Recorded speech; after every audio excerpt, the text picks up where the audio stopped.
Olá, sejam bem-vindos ao meu canal.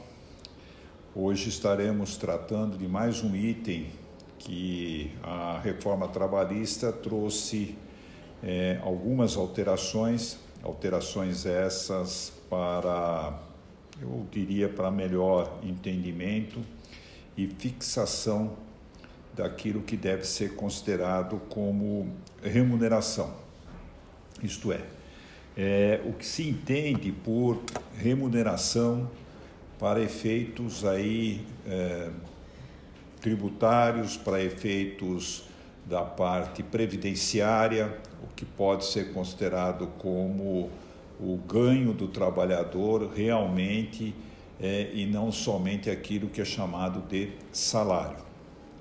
É considerado como remuneração hoje, através do artigo 457 da CLT, salário, propriamente dito, aquele pelo qual o trabalhador é contratado, é estabelecido a forma da sua remuneração, ele tem isso estabelecido ou num salário mensal, ou num salário semanal, ou num salário diário, ou até na forma de hora trabalhada. E isso tudo compõe o seu salário.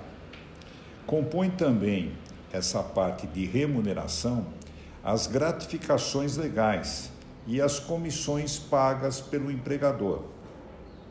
Nós temos situações em que tem trabalhadores no setor de vendas, onde ele tem normalmente um salário fixo e um salário variável, salário este que é composto de uma participação no montante em que ele consegue obter de vendas dos produtos da empresa. Há também algumas situações em que o vendedor ele tem uma remuneração totalmente variável. Ele recebe em função daquilo que ele obtém de êxito nas suas vendas, nas suas comercializações. Isso vai de caso a caso, de contrato a contrato. Então, em síntese, integram o salário a importância fixa estipulada, as gratificações legais e as comissões pagas pelo empregador. Entendam aí, gratificações legais. O que não integram a remuneração do trabalhador? Afasta a natureza remuneratória as diárias de viagens e os abonos. Aqui nós temos um ponto que merece uma discussão e um aprofundamento. Abonos. Que tipo de abono não caracteriza salário? Poderia-se, através de um acordo coletivo, estabelecer o pagamento de um abono em substituição, eventualmente, a uma diferença salarial? Isso traria aí uma consequência, talvez, ruim para a empresa, porque ao ela considerar o abono como salário, ok, ela está dentro de uma remuneração. Agora, se ela trazer isso para o lado do abono, como aqui está previsto, ele não integraria o salário, consequentemente não haveria encargos. Também não comporia a remuneração total do trabalhador para efeitos previdenciários. O tratamento tributário seria outro totalmente diferente. Então, esse item abono é um item que sofreu no decorrer da emissão da reforma trabalhista até os dias de hoje, já houve alterações nesse sentido. Então, a minha recomendação é que abonos sejam considerados como salário, como remuneração para aqueles que não se tem uma previsão legal, do tipo uma lei, um decreto, uma medida provisória que estabeleça aí o pagamento de um determinado abono ao trabalhador.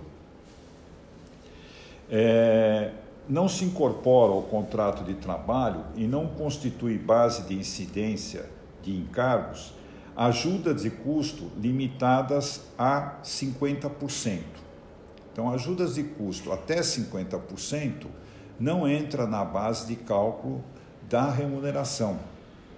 Ele é pago como um adicional sem incidência de encargos sociais, não entra na remuneração. No entanto, o que ultrapassar a 50%, aí sim já fará parte da remuneração do trabalhador.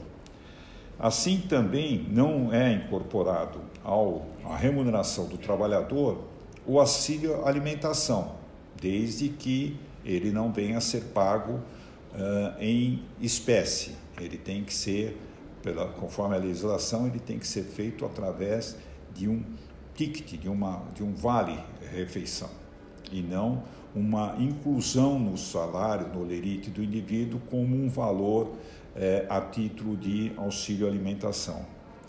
As diárias de viagem também, elas normalmente são pagas e o trabalhador arca com todas as despesas. Essas diárias de viagem também não podem ultrapassar 50%. Se ultrapassado 50%, passa a ter incidência de todos os encargos e passa a compor a remuneração do trabalhador.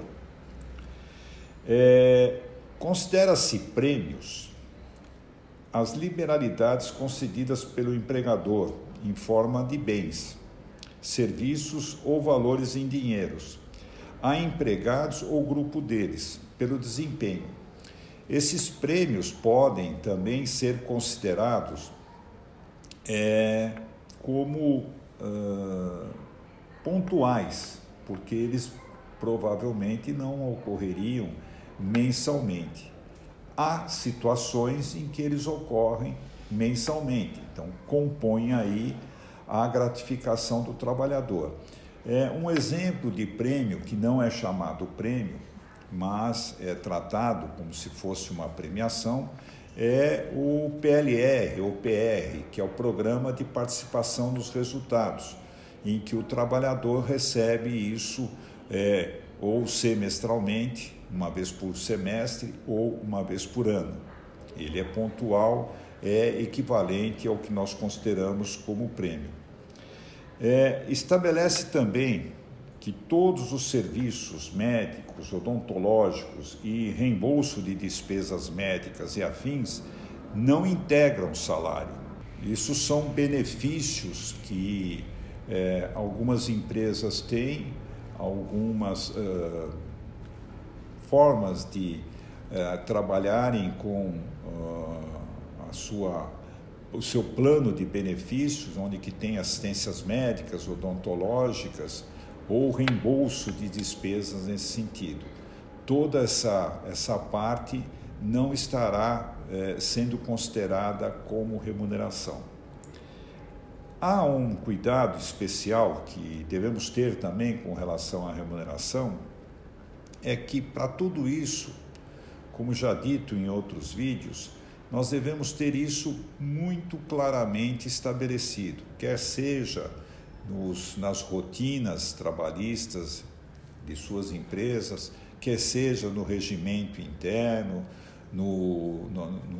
na orientação que é dada ao trabalhador, no contrato de trabalho, nos procedimentos internos, mas que isso fique identificado, fique claro, fique estabelecido o que é cada um desses itens e como funciona cada um desses itens.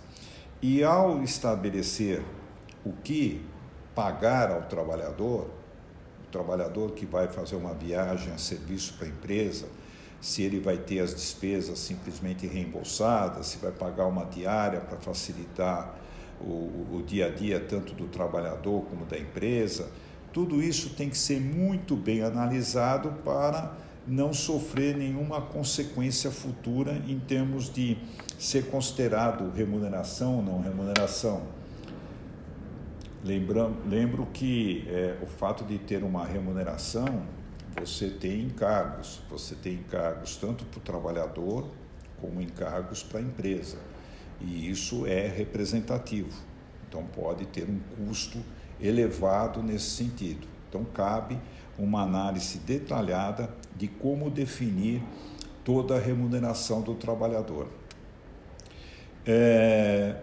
Creio que isso é um dos itens que deve ser logo observado e planejado pela empresa, porque na contratação do profissional é ali que vai ser estabelecido todo o regramento em que ele estará sendo sujeito à sua prestação de serviço na empresa.